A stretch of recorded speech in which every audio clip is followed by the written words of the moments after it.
Oh, kabayan, alam na ba ang latest na balita? Napanood nyo ba yun sa TikTok? Merong mga groups of Indian na nagre-reklamo kasi they are paying too much sa kanilang employment letter.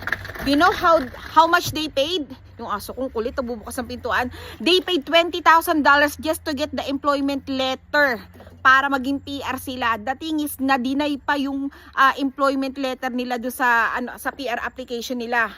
Ang sakit nun. Tapos nagtatrabaho siya ng 91 hours for 2 weeks.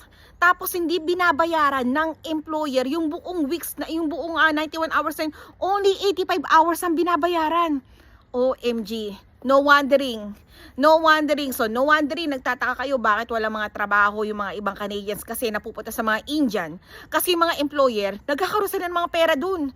Inaabuso nila sometimes yung mga international student ito kasi they expect na marami silang pera.